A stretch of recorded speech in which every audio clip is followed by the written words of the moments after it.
Le métier d'aide familiale, il consiste à intervenir dans des familles qui sont en difficulté, pour les aider à accomplir des tâches, des actes de la vie quotidienne. Tout ça en leur permettant une certaine qualité de vie. En majorité, ce sont des personnes âgées. Ce sont des personnes qui sont malades, qui sont atteintes d'un handicap. C'est une aide à la vie journalière pour les personnes, donc on va chez les gens, on les aide dans les tâches du quotidien. Au niveau de l'entretien, au niveau des repas, refaire leur lit. Il y a des personnes chez qui on va faire les courses, donc c'est vraiment très varié en fait. Après plusieurs années d'expérience, j'avais envie de transmettre ma passion du métier. Le tutorat consiste à accompagner une nouvelle. On détermine ensemble ce qu'elle n'a pas acquis, les capacités qu'elle n'a pas, et je lui retransmets après ou je l'aide à acquérir ses compétences qui ne sont pas acquises ou en voie d'acquisition. Le fait que ce soit en début de carrière, on agit à la base et donc on a un rôle par rapport à la réduction des accidents de travail parce qu'on s'aperçoit que beaucoup d'accidents arrivent au début de carrière des aides familiales.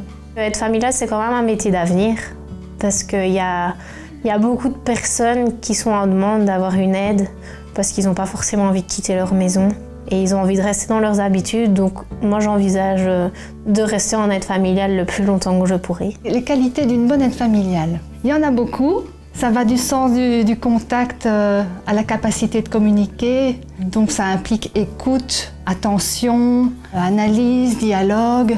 Alors la patience, la tolérance, l'aspect relationnel vraiment est important. S'il n'y a pas ça, si on n'a pas le sens du contact, ça ne marchera pas vraiment.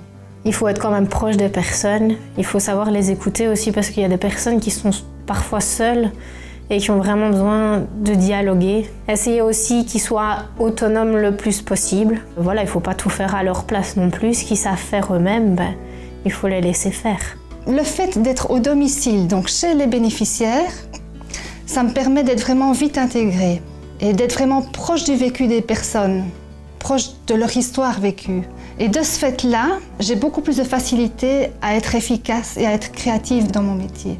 Moi, ce que j'aime bien, c'est vraiment le contact avec les gens parce qu'on apprend plein de choses en fait. Parce que quand on commence à discuter avec eux, ils nous racontent un peu leur vie, ce qui s'est passé. Et franchement, moi, j'apprends plein de choses que je ne savais pas avant en fait. C'est très enrichissant comme métier. Je me sens utile à la société surtout. Puis j'ai du plaisir aussi à faire ce métier et la reconnaissance aussi des bénéficiaires, bon, ça fait partie aussi des cadeaux du métier, entre guillemets.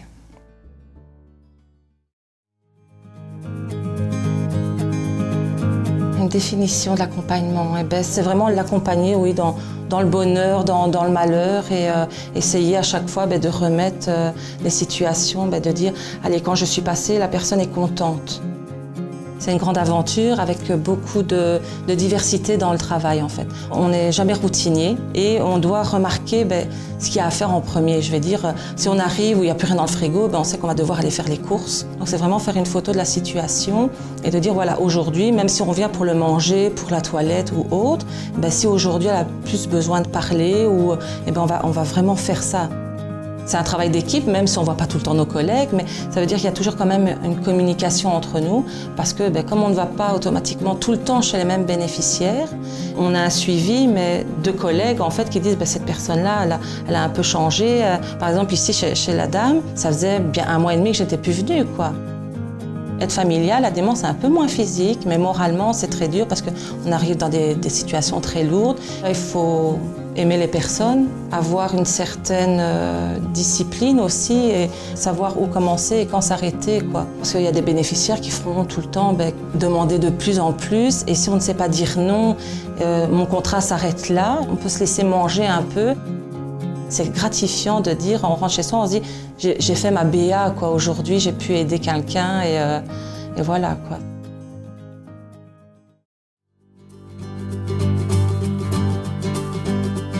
En général, je vais prendre l'exemple très concret, c'est la toilette d'une personne avec l'aide d'un infirmier parce qu'il y a des soins à apporter à la personne. On l'aide quand même pour faire la toilette, pour habiller la personne. Souvent, les personnes sont à mobilité réduite, donc on aide pour mettre dans la chaise roulante et amener dans la cuisine pour prendre le petit déjeuner, etc. Une fois que l'infirmier, lui, a fini sa tâche, nous, on est seuls avec le bénéficiaire. Alors on lui donne son repas, on veille à la prise des médicaments.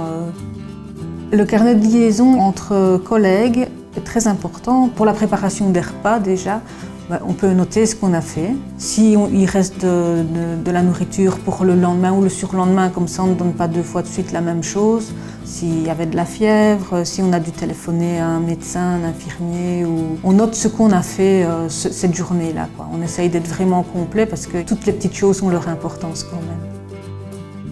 L'assistante sociale est quand même toujours là pour le bien-être des aides familiales. Entre aides familiales, on s'aide. On essaye d'aller dans le même sens en tout cas. Et en réunion d'équipe, c'est vrai que parfois il y en a une qui pense à quelque chose, l'autre à autre chose. Et parfois les idées l'une dans l'autre font une très bonne idée. Quand vous partez de chez les gens, la chose à faire c'est fermer la porte et laisser les problèmes avec les gens. Mais bon, c'est pas toujours facile, on reste humain. C'est là que, allô, chers collègues, voilà, je viens de chez monsieur ou madame, et on se remonte le moral et on dit ça va aller, on va faire ça la fois prochaine. C'est vraiment un travail d'équipe à tout moment.